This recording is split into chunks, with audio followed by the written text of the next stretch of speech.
پچھلی کئی صدیوں میں ان کے آباء و اجداد کے اوپر ان کے ساتھ جو زیادتیاں ہوئیں، جو جس طرح ان کو محروم رکھا گیا، اس کے حوالے سے جو تاریخی ثبوت اور تاریخی زمینی حقائق ہیں، اور اس میں یہ کہ ان کی پھر وہ کیا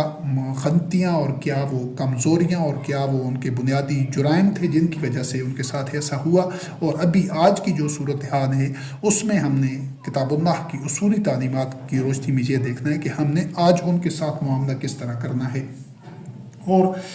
جو چھٹا حصہ ہوگا اس میں یہ ہے کہ جو اقدام ناگزیر ہیں اصلاح فی الارض کے لیے، یعنی آج جس حال میں یہ پوری دنیا ہے یا مختلف یہ جو اقوام ہیں جس نہج پر پہنچ چکے ہیں، اس ساری صورتحال سے نکلنے کے لیے اور نو انسانی کو از سر نو پھر سے ہدایت، امن، سلامتی، الفت اور اخوت کے راستے پر ڈالنے کے لیے مختلف اقوام کو، جو مختلف اہل کتب ہیں، چاہے وہ قرآن مجید کا اتباع کرنے والے ہوں، چاہے انجیل کا، چاہے زبور کا یا تورات کا اتباع کرنے والے ہوں، ان کو لیے قرآن کریم کیا رہنمائی دیتا ہے اور ان کو کیا کیا اقدام اٹھانے ہیں۔ اور جو اگنا ساتواں جو گوشہ ہے وہ یہ ہے کہ جو ریاست اسرائیل کا قیام ہے اس حوالے سے، کیونکہ یہ آگے اس کا تذکرہ آئے گا کہ اس کو کیوں ضروری ہے سب کو سمجھنا قرآن کریم کے تناظر میں، اور اس کے جو جب سے یہ اسرائیل کا قیام عمل میں آیا ہے تو اس کے جو حکمران طبقہ ہے اس کے اقدام کیا رہے ہیں، تو اس حوالے سے ایک مختلف کوششوں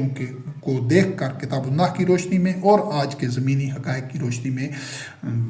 عقل و فکر کی روشنی میں اور لاجک کی بنیاد کے اوپر بغیر کسی تعصب کے، جس میں کوئی جانبداری نہ ہو، اللہ رب کریم کی آیات کی بنیاد پر تعصب سے بالا تر ہو کر عقل، فکر اور شعور کو بروئے کار لاتے ہوئے ہم ان آیات کی روشنی میں مسائل کا جائزہ لیں گے اور مختلف جو اقوام ہیں ان کے رویوں کا، ان کی تاریخ کا، اور اس صورت میں جو رہنمائی اس کے حل کے لیے ملتی ہے حقیقت پسندی پر اور عدل و قسط کی بنیاد پر، وہ فیصلہ بھی کرنا ہوگا کہ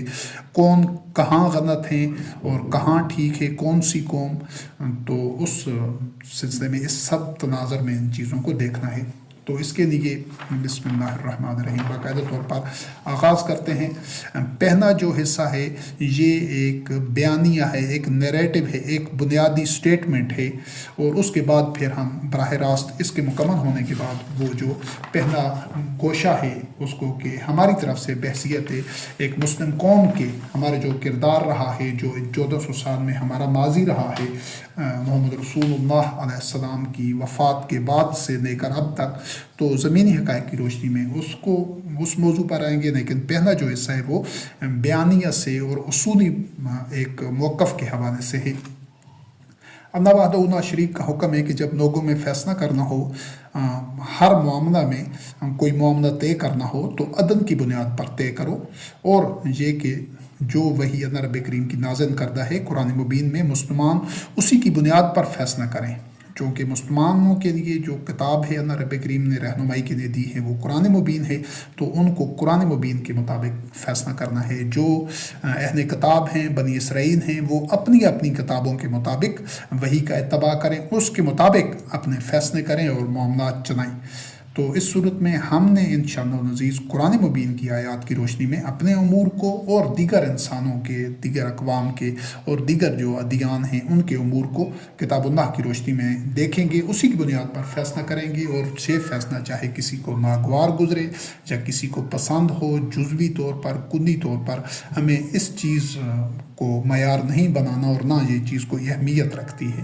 ہر فیصلہ کرنے والے کی ذمہ داری ہے کہ وہ عدل و قسط کی بنیاد کے اوپر، جس ماخذ کی بنیاد کے اوپر، اللہ کی آیات کی بنیاد کے اوپر فیصلہ کر رہا ہے، وہ صرف انہی پیمانوں کو مد نظر رکھے، پھر اس کے جو بھی نتائج ہوں، لوگوں کے جو بھی تاثرات ہوں، یہ چیزیں کوئی معنی نہیں رکھتی۔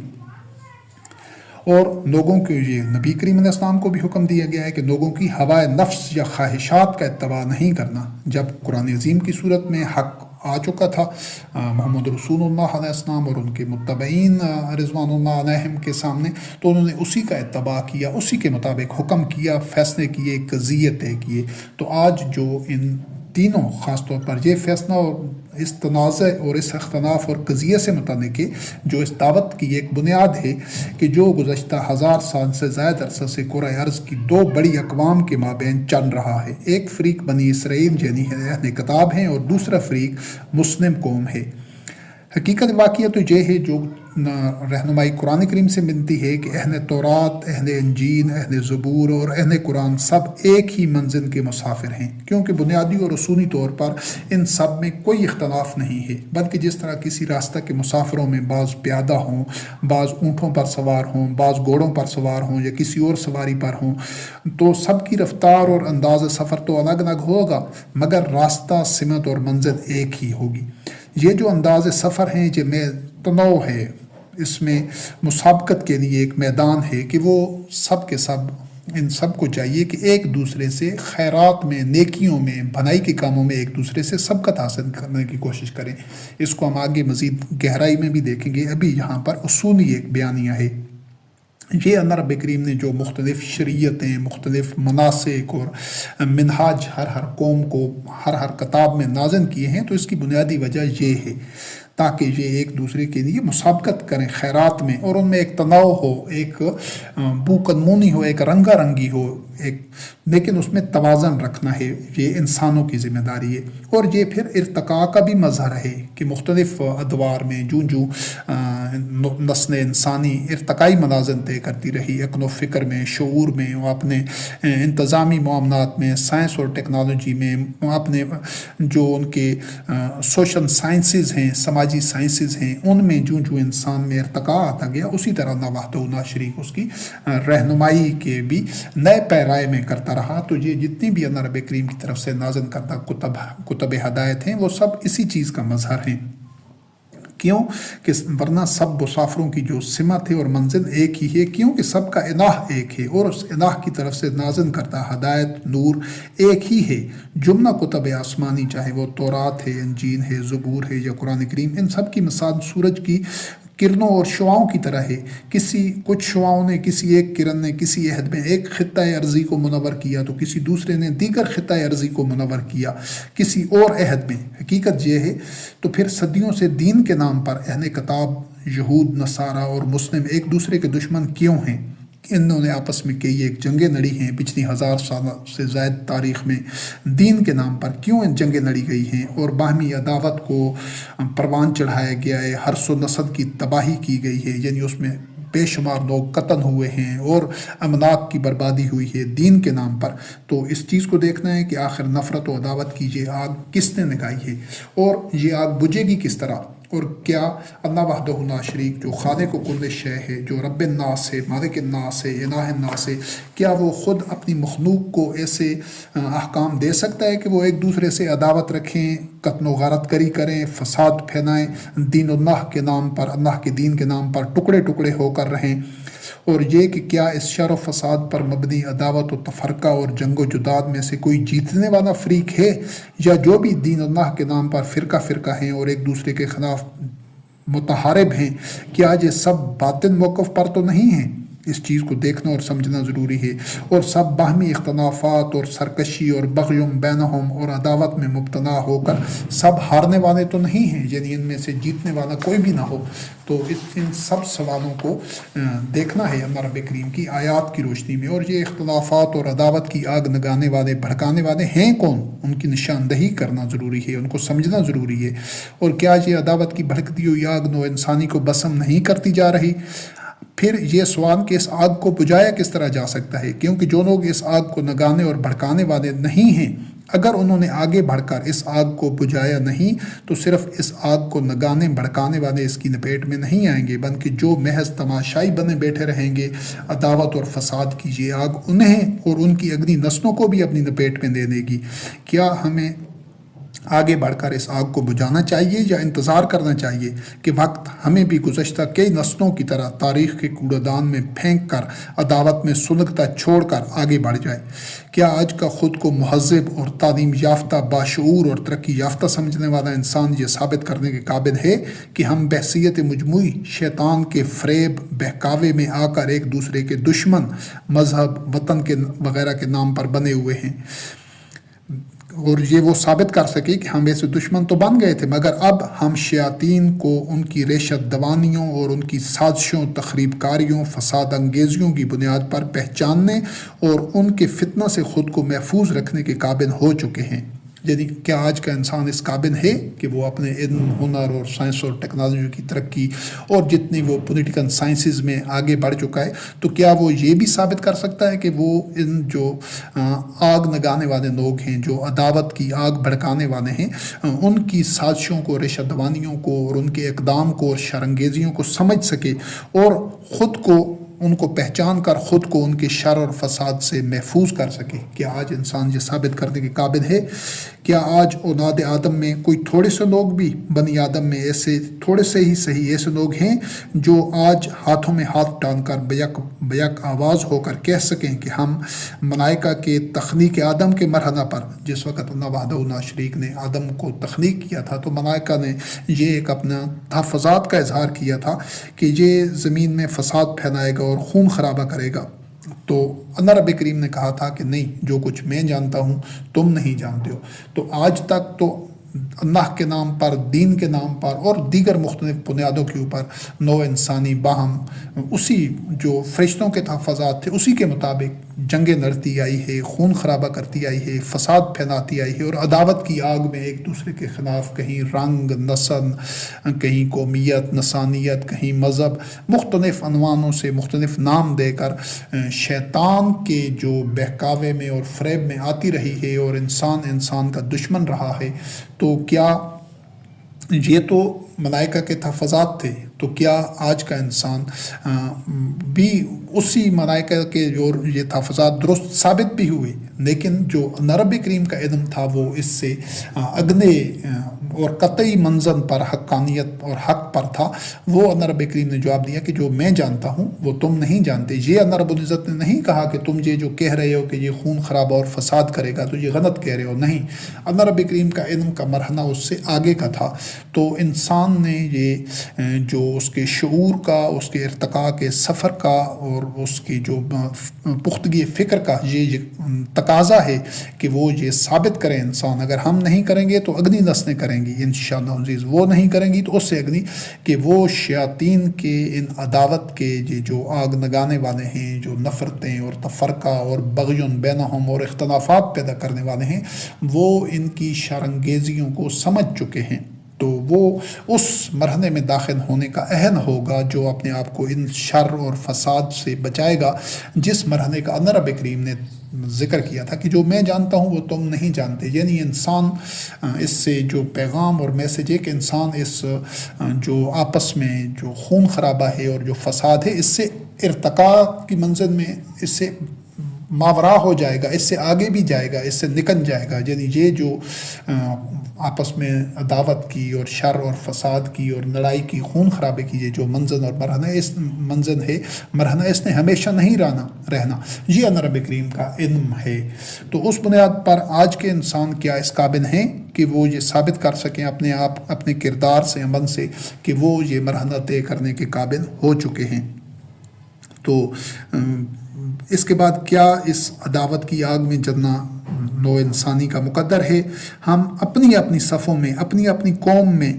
نفرتوں کے ان پجاریوں کو جو ہمیں ایک دوسرے کا دشمن بناتے ہیں، عدو بناتے ہیں، اس کے لیے دن رات کوشاں ہیں، ہم ان کو کیوں نہیں پہچان رہے؟ کیا اس طرح اندھا بنے رہنا ہمارے لیے سود مند ہے؟ کیا یہ درست روش ہے کہ ہم اندھے بنے رہیں اور ہماری صفوں میں جو دین کے نام پر اور دیگر مختلف بنیادوں کے اوپر، وطن کے نام پر ہمیں ایک دوسرے کا دشمن بنا رہے ہیں، ہم ان کا آنائے کار بنتے رہیں اور اس آگ کا، عداوت کی آگ کا ایندھن بنتے رہیں؟ کیا یہ ایک سمجھدار انسان یا جو صاحب عقل و شعور انسان ہے، کیا وہ ایسا کر سکتا ہے؟ یہ چند سنجیدہ ترین سوالات ہیں جو ہم سب نے خود سے پوچھنے ہیں، سب کے درست جوابات پا کر عملی اقدام کرنا ہے انشاءاللہ عزیز۔ ان درسوں میں اسی طرح کے تمام سنجیدہ سوالات کے جواب کو کتاب اللہ قرآن مبین سے تلاش کیا گیا ہے، تاکہ صدیوں سے جو بھڑکتی ہوئی اس آگ کو بجھایا جا سکے، تاکہ ہم اور ہماری اگلی نسلیں اس عداوت اور فساد کی آگ کا ایندھن نہ بنتی رہیں۔ ساتھ ہی ساتھ ہم نے یہ بھی دیکھنا ہے کہ جو اصول طریقہ کار ہم اپنائیں اس آگ کو بجھانے کا، اس جو ظلمات ہیں، یہ جو تاریکیاں اور اندھیرے ہیں، ان سے روشنی میں جانے کا جو اصولی طور پر جو طریقہ اور نہج عمل اور حکمت عملی اپنائیں، کیا وہ مجرب اور آزمودہ بھی ہے کہ ہمیں وہ ان ظلمات سے نکال دے گی، اس آگ کو ہم بجھا پائیں گے؟ تو یہ ساری چیزیں ہم نے اللہ کی آیات کی روشنی میں دیکھنی ہیں۔ سب سے پہلے اس حقیقت کو اچھی طرح سمجھ لیجیے کہ عداوت کی آگ نگانے اس میں، اور عداوت کی آگ نگانے، دشمنی کی آگ نگانے، اور اس میں نت نیا ایندھن ڈال کر بھڑکانے والے جو شیاطین ہوتے ہیں، جو لوگ انسانوں میں عداوت کسی بھی وجہ سے پیدا کر رہا ہے، اختلاف پیدا کر رہا ہے، سرکشی کر رہا ہے، لوگوں کو تفرقہ پیدا کر رہا ہے، ایک دوسرے کا دشمن بنا رہا ہے، چاہے اس نے اس کے لیے کوئی بھی ڈھال بنا رکھی ہو، کوئی کسی آڑ میں وہ یہ کر رہا ہے، اگر اس کا عمل، اس کا رویہ، اس کی کاوش اس چیز کا مظہر ہے کہ لوگوں میں عداوت پیدا ہو، نفرت پیدا ہو، اور تو وہ بندہ شیطان ہے۔ یہی شیطان کی جو ایک پہچان ہے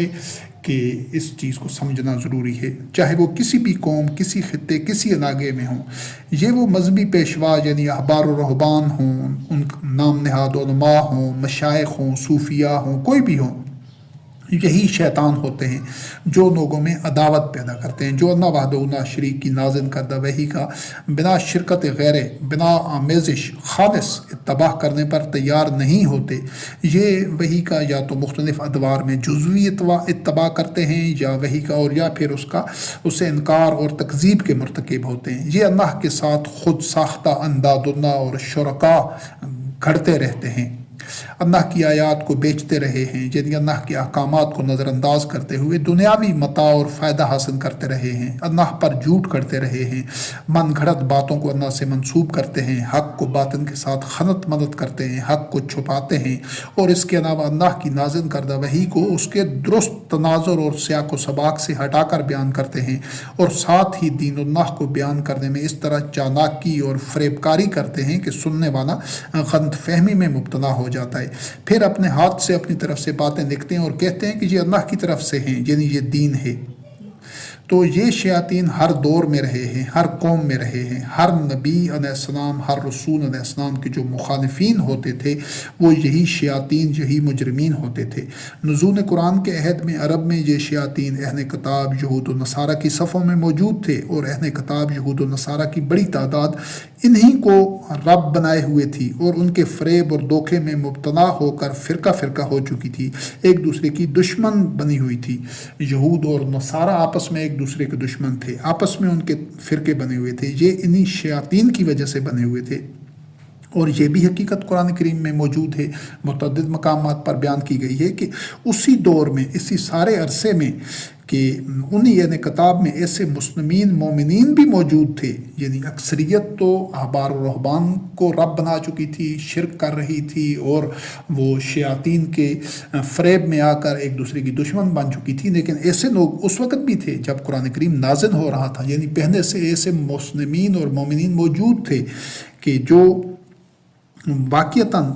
تورات، انجیل اور زبور کا اتباع کر رہے تھے، اور حق کو قبول کرنے کا جوہر ان میں موجود تھا۔ انہوں نے حق یعنی قرآن کریم پر ایمان بھی لایا جب اس کو سنا، اس تعلیمات کو، چونکہ وہ تورات، انجیل اور زبور کی تعلیمات ان کے سینوں میں محفوظ تھی، اس سے آگاہ تھے، وہ ان کو جانتے تھے۔ تو جس وقت انہوں نے قرآن کریم کی تعلیمات کو سنا تو وہ پہلے سے مسلمین تھے، پھر انہوں نے تصدیق کی، شہادت دی کہ ہاں یہ بھی حق ہے۔ تو یہ اس دور میں بھی ایسا ہی تھا کہ بنی اسرائیل، اہل کتاب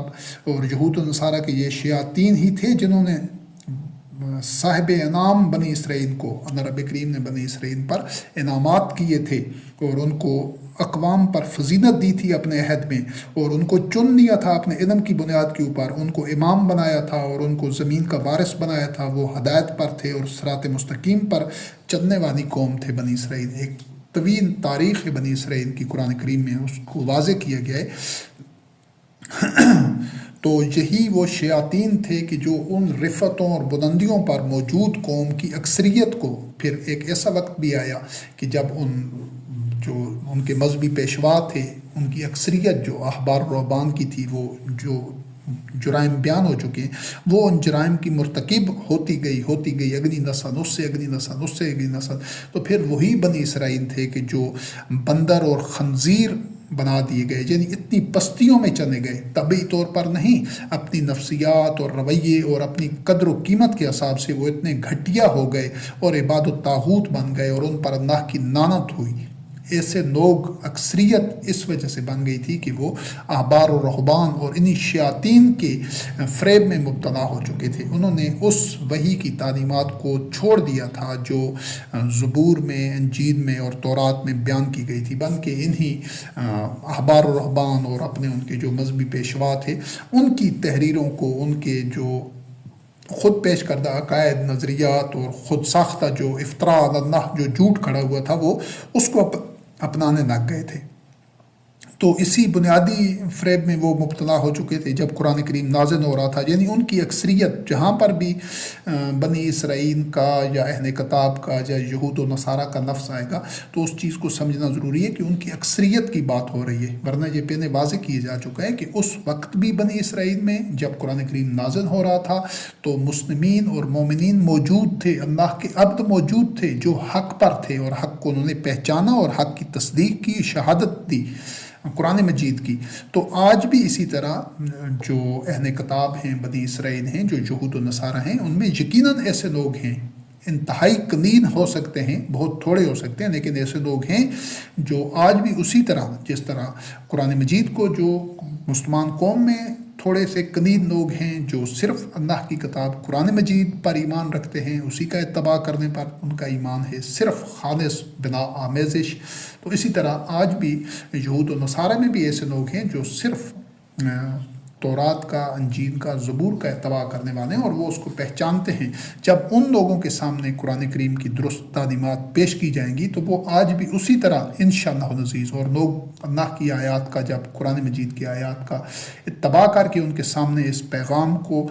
لائیں گے، وہ دیکھیں گے تو وہ آج بھی اسی طرح شہادت دیں گے، تصدیق کریں گے اور ایمان لائیں گے قرآن کریم کے اوپر انشاءاللہ۔ تو اس وقت جب قرآن کریم نازل ہو رہا تھا تو انہی احبار و رہبان اور انہی شیاطین کی پیدا کردہ ایک باطن جو ان کی تعلیمات تھی، گھڑی ہوئی جو جھوٹ تھا، اس کی بنیاد پر جو ان کی اکثریت تھی اہل کتاب کی، وہ سمجھتی تھی کہ ہم معاذ اللہ، انہوں نے اللہ کے بیٹے ہونے کا عقیدہ گڑا ہوا تھا، عزیر کو اللہ کا بیٹا قرار دے دیتے، تثلیث کے قائل تھے، عیسیٰ کلمۃ اللہ علیہ السلام، عیسیٰ روح اللہ علیہ السلام کو اللہ کا بیٹا قرار دیتے تھے اور وہ کہتے تھے کہ ہم اللہ کے بیٹے ہیں اور اس کے پسندیدہ ہیں۔ اس کے علاوہ وہ طرح طرح کی ایک غلط فہمیوں میں، خوش فہمیوں میں، احمقانہ امیدوں میں ان کو ان کے مذہبی پیشواؤں نے لگا رکھا تھا کہ ہمیں آگ کی، جہنم کی آگ ہمیں چھوئے گی بھی نہیں، اور اگر گئے تو پھر ایام معدودہ، چند دنوں کے لیے، اور یہ کہ جو امیین ہیں، یعنی جو اہل کتاب نہیں ہیں، جو دیگر لوگ ہیں، یعنی جو تورات، انجیل، زبور کو ماننے والے نہیں ہیں، دیگر لوگ ہیں، تو ان کے معاملے میں ہم جو کچھ بھی کریں تو ہمیں کوئی اس کی باز پرس نہیں ہونے والی۔ یہ تمام اس طرح کے دیگر جو غلط عقائد، نظریات اور جو نفسیات ان کی بن چکی تھی، یہ اسی وجہ سے تھی کہ انہوں نے وحی کا اتباع چھوڑ کر احبار و رہبان کے پیش کردہ گھڑے ہوئے باطن دین کو اپنا لیا تھا۔ اور یہ حقیقت یہ ہے کہ یہ جو دین کے نام پر جو اس وقت یہ احبار و رہبان کر رہے تھے تو وہ دین کی آڑ میں سخت ترین فاشزم تھا، فسطائیت تھی، اور ان دعوت و شر کے پیکروں یعنی شیاطین کو دیگر طاغوتی سرگنے ان کے ساتھ جو مشرکین، کفار، مترفین کے اکابر مجرمین تھے، وہ بھی اس سرزمین کے، ان سب کو فیصلہ کن شکست ہوئی تھی۔ حالانکہ تمام شیطانی عناصر فاشسٹ قوم گٹھ جوڑ کر کے، ایکا کر کے محمد رسول اللہ علیہ السلام بنظین آمنو معہو کے مقابل لڑ رہے تھے، مگر شیاطین، اولیاء شیاطین، اخوان الشیاطین کو فیصلہ کن شکست ہوئی محمد رسول اللہ بنظین آمنو معہو کے ہاتھوں۔ یہ سب کچھ اللہ رب کریم کی نصرت کی بنیاد کے اوپر تھا۔ کیوں کہ جو تعلیمات، جو نظریہ، جو ایک سٹرکچر محمد رسول اللہ علیہ السلام نے پیش کیا اور اس کے مطابق ایک معاشرہ تشکیل دیا، وہ حق پر مبنی تھا۔ لیکن اس چیز کو سمجھنا ضروری ہے کہ یہ محض ایک عہد کی یا ایک دور کی ہی شکست نہیں تھی، اور نہ تو پہلی شکست تھی اور نہ ہی آخری، کیونکہ یہ جو انسانی زندگی ہے جب تک چلتی رہے گی اس وقت تک یہ مارکہ آرائی جاری رہے گی۔ لہٰذا نہ ہی شیاطین نے ہتھیار ڈالے اس شکست کے بعد، اور نہ ہی اللہ وحدہ لا شریک کی سنت و کلمات تبدیل ہوگے۔ وہ اللہ رب العزت کی سنت اور اللہ کے کلمات، اللہ کا اذن وہی ہے جو شروع سے تھا، قیامت تک رہے گا۔ اور اسی طرح جو شیاطین کی ایک کوشش، سرگرمی اور ان کی ریشہ دوانیاں اور شرانگیزی ہے، اور نوع انسانی کو، ابن آدم کو گمراہ کرنے کی جو ان کی روش اور چلن ہے، وہ بھی اسی طرح چلتا رہے گا، کیونکہ اللہ رب کریم نے فرمایا کہ ہر دور میں ہم حق کو باطن کے ساتھ ٹکراتے ہیں، اور حق باطن کا سر پھوڑ دیتا ہے، اس کو نابود کر دیتا ہے۔ تو یہ کئی دفعہ حق اور باطن کا ٹکراؤ ہو چکا ہے۔ جب بھی باطن اس طرح سر اٹھاتا ہے، اللہ رب کریم کی مشیت کے مطابق اس باطن کو کچل دیا جاتا ہے۔ مختلف ادوار میں، مختلف سرزمینوں میں، مختلف علاقہ جات میں ایسا ہوتا رہا ہے، آگے بھی ہوتا رہے گا۔ تو اللہ احسن الخالقین نے تو یہ سلسلہ کائنات بنایا ہی اسی طرح ہے کہ ہر دور میں جو اللہ رب کریم کے ملائکہ ہیں، جو اس کی پوری کائناتی قوتیں ہیں، وہ حق کی نصرت و تائید کے لیے ہر دور میں نئے انداز سے، نئے طور پر، نئے پیرائے میں مومنین کی، جو اللہ کے انصار ہوتے ہیں، جو جند اللہ ہوتے ہیں، انصار اللہ ہوتے ہیں، حزب اللہ ہوتے ہیں، ان کے معاون اور مددگار ہوتے ہیں، جو پوری کائناتی قوتیں ان کے شانہ بشانہ ہوتے ہیں، اور حق کی نصرت، فتح و نصرت کو یقینی بناتے ہیں۔ تو یہ ایک دفعہ کا، دو دفعہ کا مارکہ نہیں تھا، آج بھی انشاءاللہ العزیز اسی طرح انہی اصولوں کے اوپر یہ حق و باطن کا مارکہ ہوگا، اور باطن کو انشاءاللہ العزیز شکست ہوگی۔ اور مارکہ حق و باطن نئے محاذوں پر، نئی حکمت عملی اور نئے مہروں سے، نئی بساط پر لڑا جاتا رہے گا۔ ہر مارکے کا فیصلہ اور نتیجہ روز اول سے نوشتہ دیوار ہے کہ حق کے علمبردار کبھی مغلوب اور مفتوح نہیں ہو سکتے۔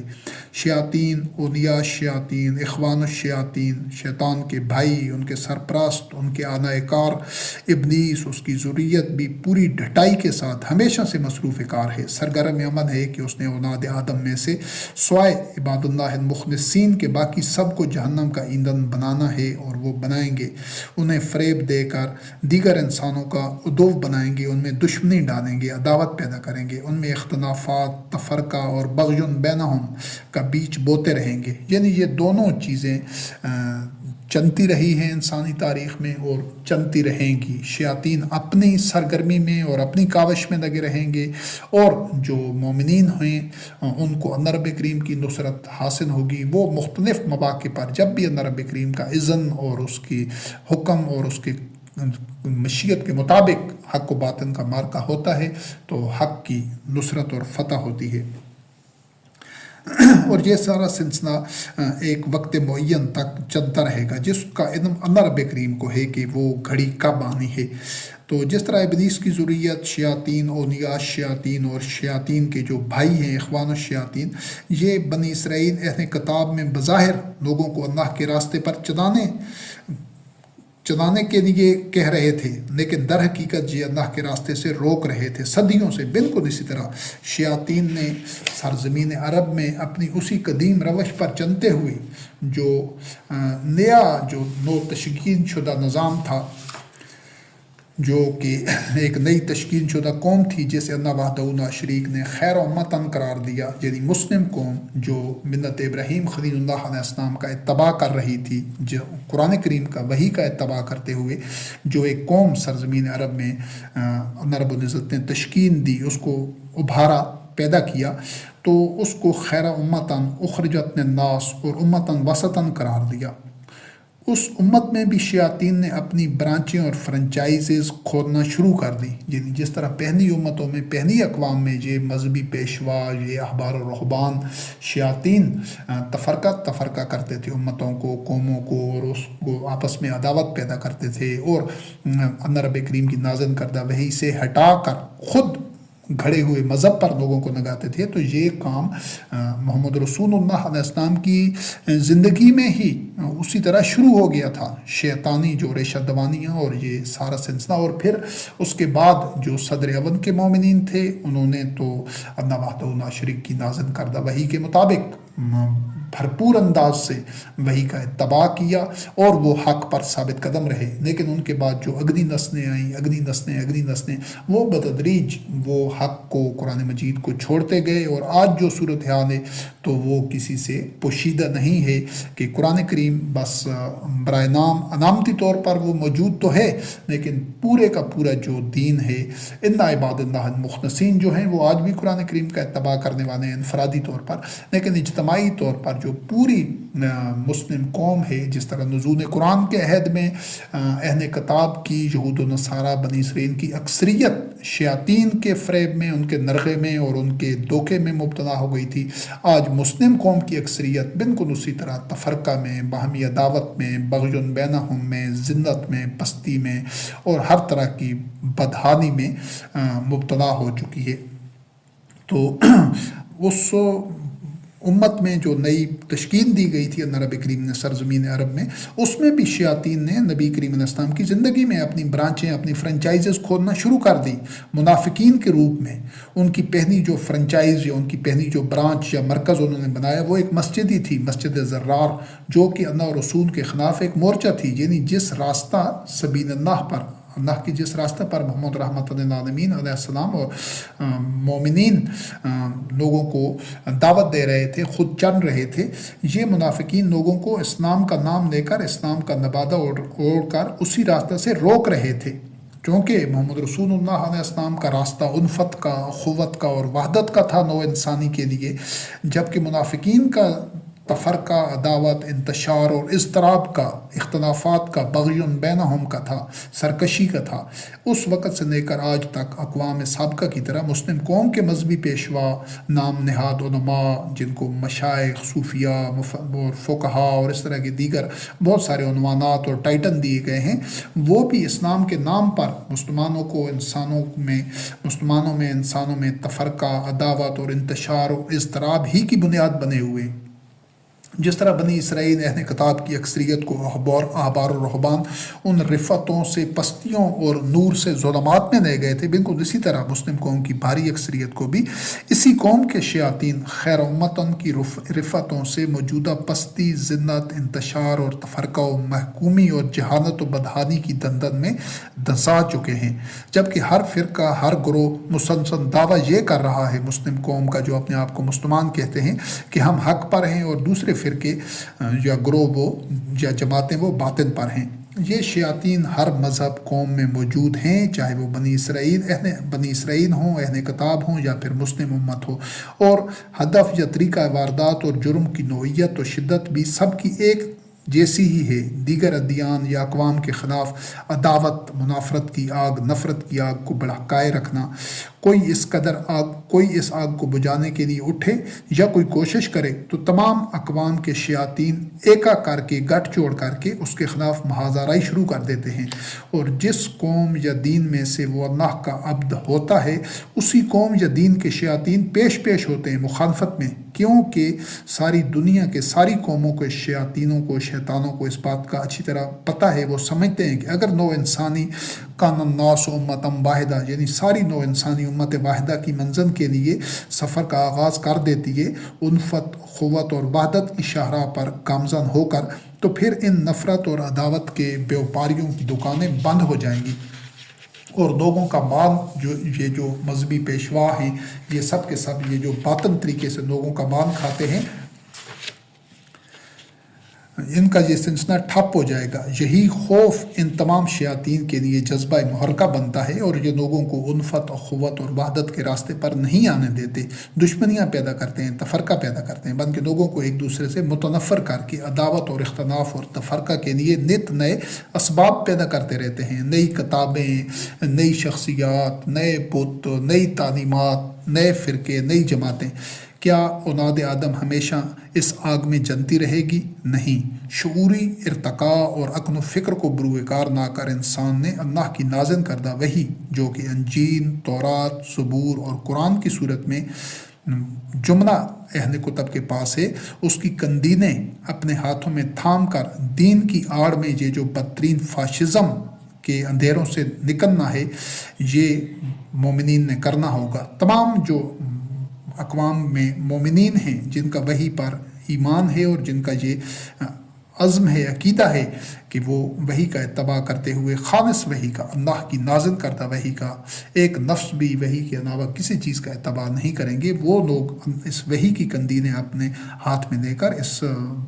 فاشزم کے جو مذہب کے نام کے اوپر مذہب کی آڑ میں فاشزم ہو رہا ہے، صدیوں سے ہوتا آ رہا ہے، وہ ان اندھیروں سے نکلنا ہے انہوں نے۔ یہی ظلمات سے نور کا سفر موسیٰ کلیم اللہ علیہ السلام کا اتباع کر کے بنی اسرائیل نے کیا تھا، یعنی جو فرعون تھا اور اس کے ملاعات تھے اور جو فرعونی نظام تھا، تنسن تھا، وہ ظلمات تھے، تو انہی ظلمات سے نور کا سفر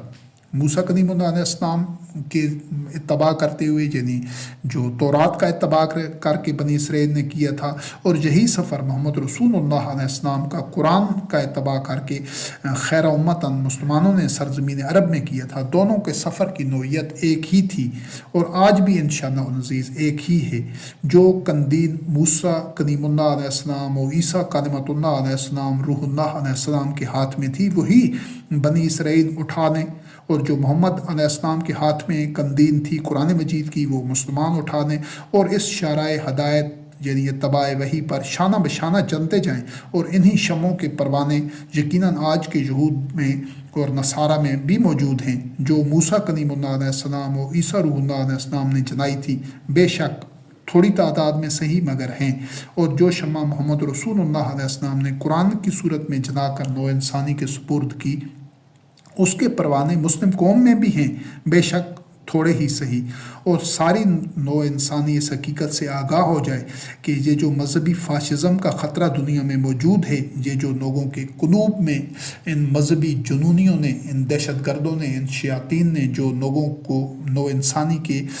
دنوں میں ایک دوسرے کے خلاف، مسلمانوں کے دنوں میں اہل کتاب کے خلاف، اہل کتاب کے دنوں میں مسلمانوں کے خلاف، اور دیگر جو ادیان ہیں ان کے دنوں میں دیگر ادیان کے خلاف جو آگ لگائی ہوئی ہے، جو عداوت پیدا کی ہوئی ہے، جو اختلاف اور تفرقہ پیدا کیا ہوا ہے، یہ جو فاشزم کا خطرہ ہے یہ دنیا میں موجود ایٹمی ہتھیاروں اور دیگر وسیع پیمانے پر تباہی پھیلانے والے ہتھیاروں سے کہیں بڑھ کر ہے، اور یہ فاشسٹ ساری نوع انسانی کو گویا بارود کے ڈیر پر بٹھائے ہوئے ہیں۔ کسی ایک طرف سے کوئی فاشسٹ اگر یہ آگ بھڑکانے میں اور اس کو بے قابو کرنے میں، پھیلانے میں کامیاب ہو گئے، تو پھر اس کے شعلے دیگر فاشسٹوں کی طرف سے جو اس سے بڑھ کر تباہ کن رد عمل ہوگا، تو وہ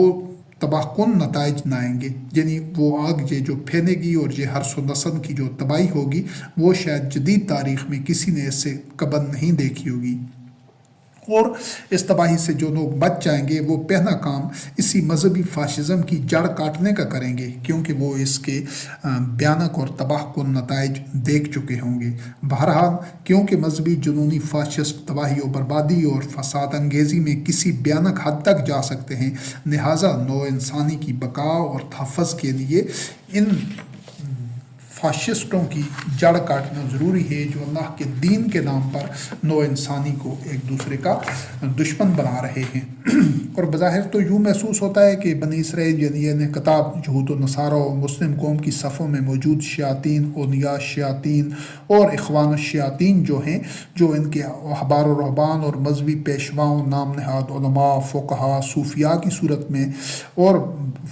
دیگر کئی نباتیں اوڑھ کر کئی عنوانات کی صورت تحت موجود ہیں، صدیوں سے موجود ہیں، اور اہل تورات، اہل زبور، اہل انجیل اور اہل قرآن، حالانکہ ان کی حقیقت ایک ہی ہے، یہ اگر اپنی اپنی کتب کا اتباع کریں خالص اپنی اپنی کتابوں کا، تو سب ہی مسلمان ہیں، سب ہی مومن ہیں۔ لیکن یہ جو شیاطین ہیں انہوں نے خود ساختہ مذہب کی بنیاد پر سب کو ایک دوسرے کا دشمن بنایا ہوا ہے۔ ان کی بھڑکائی ہوئی آگ بظاہر تو یوں محسوس ہوتا ہے کہ وہ عداوت کی یہ آگ صرف خطہ فلسطین یا ارض مقدس میں موجود ہے، جو کہ گزشتہ 75 سال سے نہ صرف جاری ہے بلکہ اس کی شدت میں اضافہ ہو رہا ہے، جو اب پچھلے کئی ماہ سے مزید بڑھتی ہوئی ہے۔ اس سے پہلے اور ہر دفعہ پہلے سے زیادہ مہلک اور تباہ کن ہو رہی ہے، اور رد عمل اور اس کے رد عمل سے نئی تباہی جنم لے رہی ہے۔ تو یہ عداوت کی یہ آگ کرۂ ارض پر موجود تمام انسانوں کو جلا کر بسم کر سکتی ہے۔ یعنی آج تو وہ اس ارض مقدس تک، فلسطین کے خطے تک محدود ہے جو کچھ ہو رہا ہے وہاں پر، جو اس وقت صورتحال ہے خاص طور پر پچھلے کئی ماہ سے، لیکن اس سے پہلے بھی کئی جنگیں ہو چکی ہیں، اور ہر آنے والی جو ایک شرنگیزی اور فتنہ خیزی ہوتی ہے وہ پہلے سے شدید تر اور زیادہ حرص و نسل کی اس میں تباہی ہوتی ہے، اور پوری دنیا کو اس آگ کی لپیٹ میں آنے کا خطرہ ہر دفعہ پہلے سے بڑھ کر ہوتا ہے، ابھی جن حالات خاص طور پر جو پچھلے چند ماہ سے ہو چکے ہیں۔ تو اگر عداوت کی یہ آگ اس کو کرۂ ارض پر موجود تمام انسانوں کو جلا کر بسم کر سکتی، اور اگر اس کو ابھی سے درست اور مؤثر طریقے سے پوری طرح نہ بجھایا گیا، اور یہ ذمہ داری تنہا نہ تو اہل کتاب یعنی بنی اسرائیل کی ہے، یہود و نصارہ کی الگ تنہا ذمہ داری نہیں ہے، اور نہ یہ صرف مسلم قوم کی ذمہ داری ہے، بلکہ یہ سب کی مشترکہ ذمہ داری ہے کہ وہ اپنی اپنی صفوں میں موجود عداوت کی آگ بھڑکانے والوں اور دیگر کتب وحی کا اتباع کرنے والوں کو اپنے دشمن قرار دینے والے شیاطین کا یقینی طور پر بہر طور راستہ روکیں، تاکہ عداوت کی آگ کو بڑھانے کا سلسلہ ختم ہو اور یہ آگ ٹھنڈی ہو۔ یعنی ہر کتاب کے جو وارث ہیں، جو اس کا اتباع کرنے والے ہیں، وہ ان کی ذمہ داری ہے کہ وہ یہ دیکھیں کہ ان کی اپنی قوم میں، ان کی اپنی صفوں میں کون لوگ ہیں جو عداوت کی اس آگ کو بھڑکا رہے ہیں، ان کا راستہ روکا جائے گا۔ سب نے یہ کام کرنا ہے، مسلمانوں نے بھی کرنا ہے،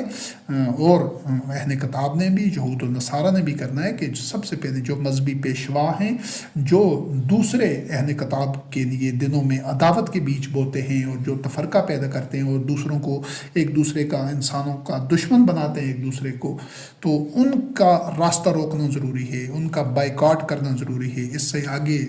اگلے جو اس کے موضوعات ہیں اس میں اس کا مکمل اس طریقہ کار کا بھی جائزہ لیا جائے گا، جو محمد رسول اللہ علیہ السلام نے جو طریقہ کار اختیار کیا، جو عیسیٰ کلیم اللہ علیہ السلام نے اس طرح کی آگ کو بجھانے کے لیے اختیار کیا، وہ سب قرآن کریم میں موجود ہے۔ ابھی یہاں پر اصولی ایک رہنمائی ہے وہ حاصل کی گئی ہے، اس کی جو جزیات اور تفصیل اور طریقہ کار ہے اس کو آگے جا کر بیان کیا جائے گا انشاءاللہ۔ الحمدللہ رب العالمین، ہم جو اہل قرآن ہیں، ہم وارثون الکتاب ہیں، ہم قرآن کریم کی روشنی میں ان مومنین کے جانشین ہیں جن کو اللہ حکم الحاکمین نے خیر امت اور اخرجت للناس قرار دیا تھا۔ لہٰذا ہماری اولین ذمہ داری، ہم پر ذمہ داری سب سے زیادہ عائد ہوتی ہے کہ ہم دیگر جو کتب ہیں ان کے بعد میں جو کتب نازل ہوئی ہے، جو کتاب نازل ہوئی ہے قرآن مبین، ہم اس کا اتباع کرنے والے ہیں الحمدللہ رب العالمین۔ تو یہ ہماری ذمہ داری زیادہ ہے کہ ہم عداوت کی اس آگ کو بجھائیں، اور انہی اصولوں پر، انہی اقدام کے ذریعے سے بجھائیں جن سے محمد رسول اللہ علیہ السلام والذین معہ رضی اللہ عنہم نے عداوت کی آگ نہایت کامیابی سے بجھائی تھی۔ ہاں، دیگر جو اہل کتب ہیں، اہل تورات ہیں، اہل انجیل ہیں، اہل زبور ہیں، جو کہ اصولی طور پر، حقیقی طور پر ہمارے بھائی ہیں، وہ ہمارا ساتھ اسی طرح دیں جس طرح نزول قرآن کے عہد میں پہلے سے موجود مسلمین نے محمد رسول اللہ علیہ السلام کا ساتھ دیا تھا، اور یوں ہم مل کر اپنی اپنی وحی، اپنی اپنی شریعت کا اتباع کرتے ہوئے، اپنے اپنے قبلہ پر باقی رہتے ہوئے،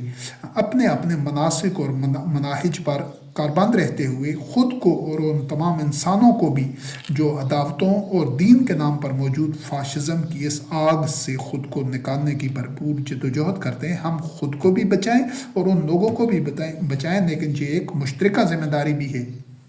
یہ انفرادی طور پر کرنے کا کام نہیں ہے، اور نہ ہی یہ کسی مخصوص علاقے میں یا علاقائی سطح پر ہو سکتا ہے۔ یہ اب ہونا ہے، اور انشاءاللہ باذن اللہ ہونا ہے پورے گلوب کے اوپر، پورے کرۂ ارض پر، بین الاقوامی سطح پر، اور تمام اقوام کی مشترکہ جد و جہد سے اس کے لیے جو طریقہ ہے، جو رہنمائی ہے، وہ اللہ کی کتاب میں موجود ہے، کیونکہ کامیابی سے یہ آگ بجھائی جا چکی ہے اس سے پہلے سرزمین عرب میں۔ تو وہاں پر بھی عداوت کے باعث نو انسانی آگ کے گڑھے کے کنارے پر پہنچ چکی تھی کہ محمد رسول اللہ علیہ السلام خاتم النبیین اور آپ کے متبعین نے وحی کا، قرآن کریم کا اتباع کر کے الفت، اخوت اور وحدت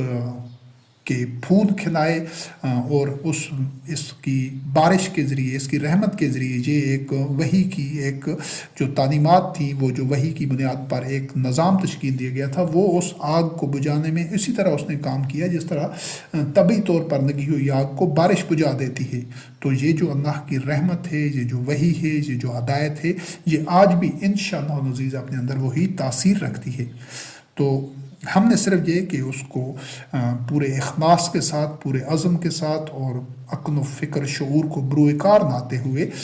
غیر جانبداری سے اس کا اتباع کرنا ہے، بغیر کسی تعصب کے۔ تو اس سے قبل کہ اس کی تفصیل و وضاحت میں جائیں، یہ جان لیجیے کہ اس جدوجہد کی مخالفت آپ کو اپنی ہی قوم کے شیاطین کی طرف سے بھی ہوگی، جو مذہبی رہنماؤں کے نبادے میں صدیوں سے دوسرے ادیان اور فرقوں کے خلاف عداوت اور تفرقہ، نفرت اور دشمن کی آگ بھڑکاتے آئے ہیں۔ آپ نے ان کی مخالفت کی پرواہ نہیں کرنی، اور ظلمات سے نور کی طرف جو ایک تفرقہ و عداوت سے وحدت، اخوت اور الفت کی طرف سفر کے عالمی کارواں کا حصہ بن کر یہ جدوجہد جاری رکھنی ہے، ہر حال میں۔ انشاءاللہ اللہ کی نصرت و تائید اور اصلاح فی الارض کے لیے جو بھرپور جدوجہد کرنے والوں کے ہمیشہ ساتھ رہی ہے، اور فساد فی الارض کے جو مرتکب مجرمین ہوتے ہیں ہمیشہ وہ نشان عبرت بنتے آئے ہیں، آج بھی بنیں گے انشاءاللہ باذن اللہ۔ ماضی میں یہ عداوت اور جنگ کی آگ اللہ وحدہ لا شریک بجھاتا رہا ہے، یہ کوئی نئی بات نہیں ہے، نہ تو یہ پہلی بار نہیں ہوگی۔ ہمارا طریقہ الحمدللہ مجرب اور آزمودہ ہے، اور 100% یقینی ہے۔ زمین میں فساد کی جڑ کاٹنے کے لیے اللہ حکم الحاکمین غالب علی امرہ مفسدین کو مصلحین کے ذریعے سے ہٹاتا رہا ہے۔ یہ ایک اٹل حقیقت ہے، اور ماضی میں ایسا ہو چکا ہے ہمیشہ کہ جب بھی دنیا میں فساد بڑھ جاتا ہے، مفسدین کا غلبہ ہو جاتا ہے، اور فساد ایک اپنی انتہاؤں کو چھونے لگتا ہے، تو اللہ رب کریم اس فساد کو مٹانے کے لیے مصلحین کو پیدا کرتا ہے، جو اصلاح کرتے ہیں، جو اس فساد کی جڑ کاٹتے ہیں، اس کا راستہ روکتے ہیں۔ یہ ہمیشہ سے ہوتا رہا ہے، یہ آج کوئی پہلی دفعہ نہیں ہوگا انشاءاللہ، اور نہ یہ آخری دفعہ ہوگا۔ ہمیشہ جب تک یہ سلسلہ کائنات چلتا رہے گا، یہ عمل اسی طرح جاری رہے گا۔ اور بنی اسرائیل اہل کتاب میں موجود جو شیاطین، جو بظاہر لوگوں مذہبی پیشوا جو احبار و رہبان کی صورت میں بنے ہوئے تھے، وہ اور دیگر مفسدین جب بھی جنگ کی آگ بھڑکاتے تھے، اللہ اسے بجھا دیتا تھا۔ ظلمات سے نور کی منزل تک پہنچنے کی اس جدوجہد کا خاکہ اور نقشہ جان لیجئے کہ یہ سارا جو سفر ہے انشاءاللہ اللہ کی نازل کردہ وحی قرآن عظیم کی روشنی میں مرحلہ بہ مرحلہ طے ہوگا۔ لہٰذا جو منزل پر پہنچے گا وہ بھی ٹھوس وجہ اور دلیل کی بنیاد پر پہنچے گا، اور جو ظلمات میں بھٹکتا رہے گا اس کی بھی ٹھوس وجہ اور دلیل ہوگی۔ بے وجہ کچھ بھی نہیں ہوگا، محض ظنی طور پر، ظن کے بنیاد پر، قیاس پر، یا جھوٹی امیدوں اور تمناؤں کی بنیاد کے اوپر کوئی فیصلہ نہیں ہوگا۔ ٹھوس حقائق اور ٹھوس اقدام اور ٹھوس وجہ کی بنیاد پر ہوگا۔ حق کا حق ثابت ہونا یہ ہو کر رہے گا، اور باطن معدوم ہوگا، باطن کا باطن ثابت ہو کر رہنا یہ بھی ہو کر رہے گا، چاہے لوگوں کو، مجرموں کو کتنا ہی ناگوار کیوں نہ ہو۔ ہم نے انشاءاللہ العزیز موسیٰ کلیم اللہ علیہ السلام کی اسوہ حسنہ پر عمل کرتے ہوئے اللہ اور اللہ کے دین سے متعلق صرف وہی کچھ کہنا ہے، بیان کرنا ہے، اسی پر عمل کرنا ہے جو حق اور وحی ہے، جو اللہ کی آیات کی بنیاد کے اوپر ہے۔ جبکہ جو ہمارے مخالفین ہیں، چاہے وہ مسلم قوم میں ہوں یا دیگر اقوام میں ہوں، بنی اسرائیل میں ہوں، اہل کتاب میں ہوں، وہ حق کے مقابلے میں غیر از وحی کے علاوہ اور چیزوں کو لے کر آئیں گے۔ مختلف لوگوں کی باتوں کو، روایات کو کوئی لے آئے گا، کوئی احادیث کو، کوئی تاریخی واقعات کو لے آئے گا، کوئی اپنے طور پر جو یہود و نصارہ کے احبار و رہبان ہیں جو تورات، انجیل اور زبور کا اتباع نہیں کرتے، بلکہ دیگر اپنی خود لکھی ہوئی، خود گھڑے ہوئے، اللہ پر جھوٹ گھڑے ہوئے مذہب اور واقعات اور ان عقائد کو اپناتے ہیں، ان کا اتباع کرتے ہیں، وہ سب کے سب جو چیز مخالفت میں لے کر آئیں گے، غیر از وہی مواد وہ لے کر آئیں گے، اور ساری انسانی تاریخ میں مفسدین یا شیاطین یہی کرتے رہے ہیں، یہ کوئی نئی بات نہیں ہوگی، اور نتیجہ اس کا ہر دور میں یہی نکلتا رہا ہے کہ اللہ کی پکڑ میں صرف مفسدین آتے ہیں، جو لوگ وہی کا اتباع کرنے والے ہوتے ہیں۔ اللہ رب کریم ان کی نصرت کرتا ہے اور ان کو فتح سے ہمکنار کرتا ہے۔ پہلے مرحلے میں حق کا غلبہ دلیل اور برہان یعنی نظریہ کے اسبات سے ہوتا ہے، جس طرح موسیٰ کلیم اللہ علیہ السلام نے فرعون کے بنائے ہوئے ساحرین کے مقابل حق کو غالب کر کے دکھایا۔ یعنی پہلے جب وہ ساحرین آئے جن کو فرعون نے بلایا تھا، تو موسیٰ کلیم اللہ علیہ السلام نے جب دلائل و براہین اور وہ اللہ کی آیات پیش کی تو وہ مغلوب ہو گئے، شکست کھا گئے، ان کا موقف باطن ثابت ہو گیا۔ تو ہم بھی انشاءاللہ العزیز پہلے جو مرحلہ ہے اس میں اللہ کی آیات کی روشنی میں ان شیاطین اور ان طاغوت کا جو بنایا ہوا ایک سٹرکچر ہے، جو پورا ایک گلوب کے اوپر ایک طاغوتی نظام ہے، اس کا باطن ہونا ہم اللہ کی آیات کی روشنی میں ثابت کریں گے، اور پھر انشاءاللہ العزیز اگلے مرحلے میں باطن پر مبنی یہ جو سارا ڈھانچہ ہے، سٹرکچر ہے، یہ زمین بوس ہونا، منہدم ہونا، اس میں دراڑیں پڑنا شروع ہو جائیں گی، جیسا کہ محمد رسول اللہ علیہ السلام اور موسیٰ کلیم اللہ علیہ السلام کے عہد میں ایسا ہو چکا ہے، دیگر انبیاء علیہ السلام کے بھی۔ اللہ رب کریم کی نصرت اہل قرآن جیسی مسلم امت نے بھی اسی طرح کرنی ہے، جس طرح عیسیٰ روح اللہ علیہ السلام، عیسیٰ کلمۃ اللہ علیہ السلام کے حواریوں نے کی تھی۔ اس چیز کو، اس نقطے کو سمجھنا بڑا ضروری ہے، کیونکہ صدیوں سے یہ جو عداوت اور نفرت اور تعصب کی یہ جو آگ سینوں میں لگی ہوئی ہے نسل در نسل، اور ہر اگلی نسل کو بھی منتقل ہو رہی ہے، تو ان لوگوں کو یہ باتیں آگے جو بھی بات آئے گی وہ بڑی عجیب لگے گی۔ تو میں اسی وجہ سے اس کو دہرانا چاہتا ہوں کہ جو لوگ نبی کریم علیہ السلام رحمۃ للعالمین خاتم النبیین کے عہد میں تھے، جو مومنین تھے، جو قرآن کریم پر ایمان لا چکے تھے، جو محمد رسول اللہ علیہ السلام کا، قرآن مبین کا اتباع کر رہے تھے، ان کو اللہ رب کریم نے فرمایا کہ تم اس طرح اللہ کے نصرت کرنے والے انصار اللہ بن جاؤ، جس طرح عیسیٰ روح اللہ علیہ السلام نے حواریوں کو کہا تھا کہ من انصاری اللہ، کون اللہ کے لیے میری نصرت کرتا ہے، یعنی اللہ کے دین کے لیے، اللہ کے راستے پر چلنے کے لیے۔ تو حواریوں نے کہا تھا کہ نحن انصار اللہ۔ تو اس یہ جس طرح انصار اللہ بنے تھے حواری، مومنین کو بھی اللہ رب کریم نے فرمایا کہ تم بھی اس طرح کے حواری بن جاؤ، اس طرح اللہ کے نصرت کرنے والے بن جاؤ، یعنی حواریوں کے نقش قدم پر چلو۔ تو یہ آج کے جو اپنے آپ کو مسلمان کہتے ہیں ان کو بھی ایسا کرنا چاہیے، جو آج کے اپنے آپ کو نصارہ کہتے ہیں اور خود کو انجیل کا اور زبور کا اور تورات کا اتباع کرنے والا کہتے ہیں، ان کو بھی ایسا ہی کرنا چاہیے کہ وہ بھی اللہ کی نصرت کے لیے اسی طرح میدان میں آئیں۔ تو سب نے اسی جو روش کو دہرانا ہے اور ثابت کرنا ہے کہ ہم آج بھی وہی کے اتباع میں السابقون الاولون ہیں، کیونکہ محمد رسول اللہ علیہ السلام، اس بات کو سمجھیے گا کہ محمد رسول اللہ علیہ السلام کے عہد کے مومنین بھی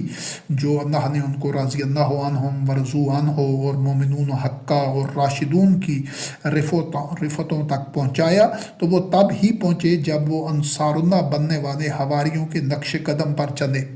یہ چیز عام آدمی کے لیے اس کو سمجھنا اور اس کو قلب سے تسلیم کرنا بہت مشکل ہوگا، لیکن ہمیں اللہ رب کریم کی ہر جو وحی کی آیت ہے اس میں جو کچھ بیان ہوا ہے اس کے سامنے سجدہ ریز ہونا ہے انشاءاللہ العزیز، تب ہم وحی کا اتباع کر سکتے ہیں۔ جو کچھ بیان کیا گیا ہے اس کو قبول کرنے میں، اس کو تسلیم کرنے میں ذرا بھی ہمارے سینے میں حرج نہیں ہونی چاہیے۔ تو جو نبی کریم علیہ السلام کے متبعین تھے، جو اتنی بلندیوں پر پہنچے، وہ کیوں پہنچے کہ انہوں نے جو عیسیٰ روح اللہ علیہ السلام کے حواری تھے ان کی روش اپنائی، انہی کے نقش قدم پر چلے تب وہ اس منزل پر پہنچے، تو اس درجے پر، اس رفعت پر پہنچے۔ تو آپ خود دیکھ لیں کہ جو عیسیٰ روح اللہ علیہ السلام کے اتباع کرنے والے حواری تھے، انصار اللہ تھے، ان کا مقام کتنا بلند تھا کہ سرزمین عرب میں مومنین انہی کی روش پر چل کر ان رفتوں کو پا رہے ہیں۔ تو آج جب ہمارا قرآن کریم پر ایمان ہے تو ہم ان حواریون کا جو اللہ رب کریم نے ان کو رفتیں، جو ایک بلندیاں اور جو مراتب اور مناصب عطا کی تھے، ہم ان کو قلب کی اتھاہ گہرائیوں سے تسلیم کرتے ہیں، الحمدللہ رب العالمین۔ اور آج ہمارے لیے بھی وہی حواری، وہی انصار اللہ ہمارے لیے بھی رول ماڈل ہیں۔ ہم بھی انشاءاللہ العزیز اللہ رب کریم کی نصرت اسی طرح کرنے کے لیے کوشاں ہیں جس طرح ان حواریوں نے اللہ رب کریم کی نصرت کی تھی اور انصار اللہ بن گئے۔ یہ ہمارے لیے ایک نمونہ عمل ہے۔ تو اس کے بعد جب بنی اسرائیل نے موسیٰ کلیم اللہ علیہ السلام کے عہد میں تورات کے مطابق، یعنی جو کچھ تورات میں اللہ رب کریم نے رہنمائی دی، اللہ پر ایمان لایا اور اللہ پر توکل کرتے ہوئے دعا کی کہ اے ہمارے رب ہمیں ظالمین کی قوم کے لیے فتنہ بننے سے بچا تو اور کفار سے ہمیں نجات دے، تو رب نے انہیں نجات دی۔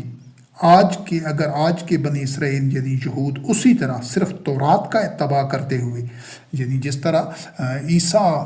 طرح موسیٰ کلیم اللہ علیہ السلام کے عہد میں بنی اسرائیل تورات کا اتباع کر رہے تھے، خالص صرف تورات کا، احبار و رہبان کا اتباع نہیں کر رہے تھے، تو آج کے یہ جو یہود ہیں، بنی اسرائیل ہیں، اسی طرح صرف تورات کا اتباع کرتے ہوئے وہی کے اتباع کی شاہراہ پر ہم سفر بنے، ہم کتاب اللہ کا اتباع کرتے رہیں گے انشاءاللہ العزیز باذن اللہ بنصر اللہ۔ وہ خالص تورات کا اتباع کر کے ہمارے شریک سفر بنے تو انشاءاللہ العزیز ان کا خوف امن میں بدل جائے گا، اور عداوت کے پیکر جو شیطانوں کے اداکار ہیں، جن مذہبی فاشسٹ جنونیوں، دہشت گردوں کے حملوں کا بنی اسرائیل کو، یہود قوم کو 75 سال سے سامنا رہا ہے، بلکہ اس سے پہلے صدیوں سے جو بنی اسرائیل کے اوپر، جو یہود قوم پر بحیثیت ایک قوم کی ان پر جو ظلم و ستم اور جو ایک جبر کا ماحول رہا ہے اور ان کے ساتھ ظلم و زیادتی ہو رہی ہے، وہ اس سے تو اللہ رب کریم نے ان کو نکال دیا ہے، لیکن 75 برس ہو گئے ہیں کہ ایک الگ مملکت ہونے کے باوجود وہ خوف سے نہیں نکل سکے، وہ اس دراندازی سے، جارحیت سے، شرانگیزی سے اور فتنے سے نہیں بچ سکے۔ اس کو ہم آگے جا کر مزید اس کی وضاحت کریں گے، لیکن اگر وہ اسی طرح جس طرح موسیٰ کلیم اللہ علیہ السلام کے عہد میں بنی اسرائیل نے تورات کا اتباع کر کے فرعون کے سوء عذاب سے نجات حاصل کی، اللہ رب کریم نے ان کو نجات دی، تو اسی طرح آج اس شرانگیزی سے وہ اپنے آپ کو بچا سکتے ہیں یقینی طور پر انشاءاللہ العزیز۔ یعنی ہر طرح کی جو جن فاشسٹ جنونیوں کو، یہ جو جہاد کے نام کے اوپر یہ جو مختلف اور لبادے اوڑھ کر اور دنیا میں فساد پھیلاتے ہیں، دہشت گردی کرتے ہیں، خودکش دھماکے کرتے ہیں، جارحیت کرتے ہیں، بم دھماکے کرتے ہیں، تو ان دہشت گردوں کے حملوں کا انہیں جو اسرائیل کے باشندے ہیں ان کو گزشتہ 75 برس سے زیادہ سے سامنا ہے، بلکہ صدیوں سے وہ جو جس ظلم و ستم کو سہتے آئے ہیں، اس سے وہ انشاءاللہ العزیز ان کی وہ اور ان کی اگلی نسلیں نجات پا لیں گی باذن اللہ۔ ہم انشاءاللہ العزیز نصارہ کو بھی، جو اس وقت دنیا میں سب سے بڑی ایک آبادی ہے، عقیدہ ہے، جو قوم ہے نصارہ کی، جو جن کو عیسائی کہا جاتا ہے، ان کو بھی انشاءاللہ العزیز اس خوف سے نجات دلا دیں گے جس میں وہ ورلڈ پاور ہو کر بھی مبتلا ہیں۔ یعنی آج جس طرح امریکہ ہے، یورپ ہے، ان کے پاس اتنا اسلحہ ہے، اتنا ایک سائنس اور ٹیکنالوجی میں ترقی ہے کہ ان باوجود اس کے کہ وہ ورلڈ پاور ہیں، لیکن ہر طرح کی دہشت گردی اور جارحیت سے محفوظ و مامون ہو جائیں گے، جبکہ وہ اسی طرح خالص انجیل کا اتباع کریں جس طرح عیسیٰ کلمۃ اللہ علیہ السلام کے انصار نے کیا تھا۔ وہ قیامت تک کفار پر غالب رہیں گے۔ یہ اللہ رب کریم کا فیصلہ ہے کہ جو عیسیٰ روح اللہ علیہ السلام کا اتباع کرنے والے ہیں، یعنی خالص وحی کا، تو وہ جو ان کے مخالفین ہوں گے ان پر غالب رہیں گے، اور قیامت تک ایسا ہونا ہے اور ہوگا انشاءاللہ۔ تو یہ جو آج ان کا جو یورپ کا، امریکہ کا اور دیگر جو ممالک ہیں جو اپنے آپ کو عیسائی کہتے ہیں، آج جو ان کا غلبہ و تسلط ہے موجودہ دور میں، تو وہ سائنس اور ٹیکنالوجی اور تحقیق و ترقی کی بنیاد پر ہے۔ انجیل کہ کامل اور بنا آمیزش اتباع کا ثمر نہیں ہے جو غلبہ انجیل کے اتباع سے ان کو ملے گا۔ اگر وہ انجیل کا اتباع کریں تو اس کے چھن جانے کا نہ تو اندیشہ ہوگا نہ ان کو دشمن کا خوف دامنگیر ہوگا انشاءاللہ۔ یعنی جب بنی اسرائیل اہل کتاب یہود و نصارہ اور مسلمانوں میں سے چند مومنین ابتدا میں خالص اپنی اپنی کتب وحی کا اتباع کرتے ہوئے وہ اقدام کریں گے جن کا آگے تذکرہ ہوگا، تو تمام اہل کتاب یعنی اہل تورات، اہل انجیل، اہل زبور اور اہل قرآن مسلمانوں میں ان سب میں جو موجود شیاطین ہیں وہ مایوس ہو جائیں گے۔ ان سب کو اپنا مستقبل تاریک نظر آئے گا اور وہ ایڑی چوٹی کا زور لگا کر اللہ کے نور کو بجھانے کی کوشش میں ہر طرح کی مخالفت کریں گے، رکاوٹیں ڈالیں گے اس جد و جہد کے راستے میں، لیکن ان سے ڈرنا نہیں ہے، دبنا نہیں ہے۔ الفت، اخوت، وحدت، امن و سلامتی کی شاہراہ پر آگے بڑھتے جانا ہے، یہی صراط مستقیم ہے۔ سرزمین عرب میں بھی شیاطین مایوسی کے عالم میں پورا زور لگا کر بھی خاسر اور نامراد اور ناکام رہے تھے۔ اللہ کے نور کا اہتمام ہوا جب آپ اللہ کا رسالہ یعنی اللہ کی آیات، چاہے وہ زبور کی آیات ہوں، انجیل کی ہوں، تورات کی ہوں یا قرآن کی ہوں، ان کا آسن طور پر اتباع کرتے ہوئے ان کا ابلاغ کریں گے، دوسرے انسانوں تک پہنچائیں گے، ان آیات کے اتباع کے ثمرات دوسرے انسانوں کو دکھائیں گے، تمام لوگوں کو دکھائیں گے، تو پھر اللہ کے علاوہ آپ کو کسی کا خوف، ڈر اور خشیت آپ کے دونوں دماغ میں بھی نہیں ہونی چاہیے۔ یعنی جو اللہ کی آیات پہنچانے اور بتانے اور ان پر عمل کرنے والے ہوتے ہیں، ان کو یہ زیبا نہیں ہے کہ وہ اللہ کے علاوہ کسی اور کا ڈر، خوف، کوئی شائبہ تک بھی دل میں رکھیں۔ تو اگر آپ اللہ کی ایسی آیات کا ابلاغ تو کرتے ہیں، جو ابھی آج دنیا میں بہت سارے ایسے لوگ ہیں جو یہود میں بھی ہیں، نصارہ میں بھی ہیں، اہل کتاب بنی اسرائیل میں اور مسلمانوں میں، جو اللہ رب کریم کی ایسی آیات کا تو ابلاغ کرتے ہیں، لوگوں تک پہنچاتے ہیں جو عبادات سے متعلق ہیں، جو مختلف مناسک سے ہیں، منہج سے ہیں، شرعی احکام سے، سماجی اور آئینی معاملات سے متعلق کی آیات ہیں، مگر اگر وہ ایسی آیات کے ابلاغ سے گریز اور پہلو تہی کریں جس سے اکابر مجرمین اور طاغوت شیاطین کے مفادات پر زد پڑتی ہو، طاغوتی نظام کو خطرہ ہو، اس کو شکست ہوتی ہو، اگر وہ ایسی آیات لوگوں تک نہیں پہنچاتے تو گویا انہوں نے لوگوں تک اللہ کی آیات کا کچھ بھی ابلاغ نہیں کیا۔ یعنی بہت سارے لوگ ہیں، اکثریت، جو اس طرح کی آیات لوگوں میں بیان نہیں کرتے، جس طرح کی آگے انشاءاللہ عزیز آپ کے سامنے بیان کی جائیں گی، اور ان کے آیات کے تقاضوں کو سمجھا جائے گا۔ کیوں کہ اور یہ آگاہی بھی ضروری ہے آغاز سفر سے قبل اچھی طرح سوچ سمجھ لیں کہ معاشرہ آپ کے راستے میں سرخ قالین نہیں بچھائے گا۔ جب آپ کسی بھی، چاہے آپ بنی اسرائیل میں سے ہیں، اہل کتاب ہیں، یہود ہیں، نصارہ ہیں، مسلمان قوم میں سے ہیں، کسی میں بھی ہیں، اگر آپ وحی کے اتباع کے راستے کے اوپر نکلیں گے تو معاشرہ آپ کے راستے میں سرخ قالین نہیں بچھائے گا، نہ پھولوں کے گلدستے پیش کرے گا، بن کے ابتلاء اور مصائب، آزمائشوں اور اذیتوں کے پہاڑ گرا دے گا آپ کے اوپر۔ یہ سب برداشت کر سکو تو اس راستے کے راہی بنو۔ اگر ڈر، خوف، لالچ، دباؤ اور نقصانات کے باعث راستے کے بیچ سے سفر ترک کرو گے تو جو مسافت طے کی ہوگی وہ ضائع ہو جائے گی۔ تو اس سفر کا آغاز کرنے سے پہلے اچھی طرح اس کو سمجھنا ضروری ہے کہ یہ کوئی پھولوں کی سیج نہیں ہے۔ تو آگے کیونکہ یہ سفر نہ تو یہ سفر نیا ہے اور نہ اس کے تقاضے نئے ہیں، نہ اس کا ذات راہ نیا ہے اور نہ اس کے سنگھائے میل اور نہ منزل نئی ہے۔ یعنی منزل بھی وہی ہے جس تک ماضی میں لوگ پہنچتے رہے ہیں، وہ سفر طے کس طرح کرتے رہے ہیں، اس کا بھی قرآن کریم میں بارہا ذکر ہے، اس کے تقاضے کیا ہیں۔ یہ سب کچھ انشاءاللہ عزیز ہم قرآن مبین کی روشنی میں بیان کریں گے۔ اور اس راہ کے راہیوں کو زلزلوں کے اعصاب شکن مراحل بھی درپیش ہوتے ہیں کہ ان کو جھنجھوڑ دیا جاتا ہے، ہلا دیا جاتا ہے، ان کے لیے اتنی مشکلات پیدا کی جاتی ہیں، ان کو سنگسار کی دھمکیاں دی جاتی رہی ہیں، ان کو علاقہ بدر کرنے کی کوشش ہوتی رہی ہے، اور ان کو آگ میں جلانے کا فیصلہ ہوتا رہا ہے۔ اپنے زمانے کے طاغوت فیصلہ کرتے رہے ہیں، ان کے ہاتھ پاؤں کٹوا کر ان کو سولی چڑھنے کا مرحلہ بھی درپیش ہو، تب بھی اپنے دور کے طاغوت کی آنکھوں میں